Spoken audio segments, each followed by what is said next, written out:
Hi, ChatGPT. Next topic I want to talk about cartoon. That sounds fun. I'd love to chat about cartoons. Is there a specific cartoon or show you're interested in, or just cartoons in general? Uh, I think I'm kind of into DreamWorks cartoon. Do you have some? Absolutely. DreamWorks has a bunch of great ones. Some popular ones are the How to Train Your Dragon series, Shrek, Madagascar, and Kung Fu Panda. Each of them has its own unique charm and humor. If there's a particular one you're curious about, just let me know. Uh, what about Shrek? There haven't any trilogies or something that make it special? Yes, absolutely. The Shrek series is definitely special. It started with the original Shrek movie in 2001, and then there were sequels Shrek 2 in 2004, Shrek the Third in 2007, and Shrek Forever After in 2010. Each movie builds on the story and the humor, and they're known for their clever, witty take on fairy tales. Plus, the characters like Shrek, Donkey, and Fiona are super memorable and loved by fans. It's definitely a fun franchise. Mm, uh, what's about voice actor? There is a famous person. Yes, definitely. One of the most famous voice actors in the Shrek series is Mike Myers, who voices Shrek. Eddie Murphy's also incredibly well known for his role as Donkey.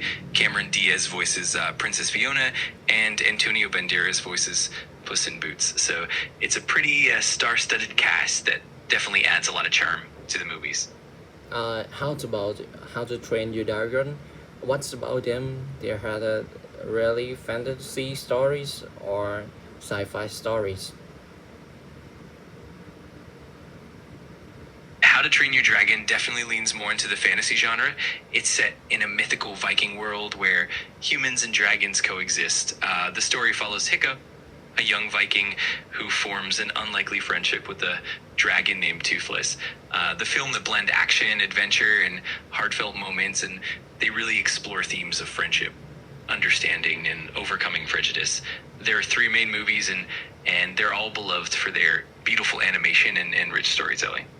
Does it have a tragic ending in the second movies in the franchise? Yes, the second movie, How to Train Your Dragon 2, does have a pretty emotional and tragic moment. In it, Hiccup loses his father, Stoic the Vast, which is a significant and heartfelt part of the story. It adds a layer of depth and maturity to the film and really shows how Hiccup grows and takes on new responsibilities. It's definitely a poignant moment in the franchise. Mm, uh, do you know Kung Fu Panda? Absolutely. Kung Fu Panda is another fantastic DreamWorks franchise. It follows Po, a clumsy and lovable panda who ends up becoming the Dragon Warrior. The series is well loved for its humor, action packed martial arts sequences, and heartwarming themes. There are three main movies and even a TV series and a few short films as well. It's definitely a beloved franchise. Hmm. I'm very kind of love with this movie. Uh, do you think? Oh, who is the most interesting or the most mentioned devils or antagonists from the Kung Fu Panda franchise movie? Absolutely. The Kung Fu Panda franchise has some really memorable antagonists.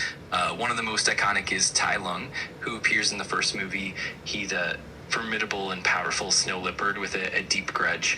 Then in the second movie, we have Lord Shen, a peacock who's both cunning and ruthless, and he brings a unique level of complexity to the story. And in the third movie, there's Kai, an ancient warrior who returns from the spirit realm. Each of them brings their own distinct flavor and challenge for Poe, making the series really engaging. Okay. Then who caused the most of destructions to Bo in their third movie? In the third movie, Kung Fu Panda 3, the main antagonist who causes the most destruction is Kai. He's an ancient warrior who returns from the spirit world with the ability to steal the chi of other kung fu masters, turning them into jade zombies. His goal is to become the most powerful being and to conquer the kung fu world. This leads to a lot of intense battles and challenges for Po and his friends, making for a really exciting and dramatic storyline. And then our Bo beats him. In Kung Fu Panda 3, Po ultimately defeats Kai by mastering a new technique that involves using his chi. Instead of just relying on physical strength, Po learns how to channel and harness his inner energy or chi, and he shares this power with the other Kung Fu masters who were taken by Kai. This collective use of chi ultimately weakens Kai and allows Po to send it back to the spirit realm. It's a really empowering and heartwarming conclusion that shows how growth and unity can overcome even the toughest adversaries. Is Wall-E movie and DreamWorks? Actually, Wall-E is a Pixar film, not a DreamWorks movie. It was produced by Pixar Animation Studios and released by Disney in 2008. It's a beloved sci-fi film about a waste-collecting robot named Wall-E who embarks on an adventure that ultimately leads to saving humanity. It's definitely one of the iconic Pixar films. Okay, that's all my question. Thank you very much.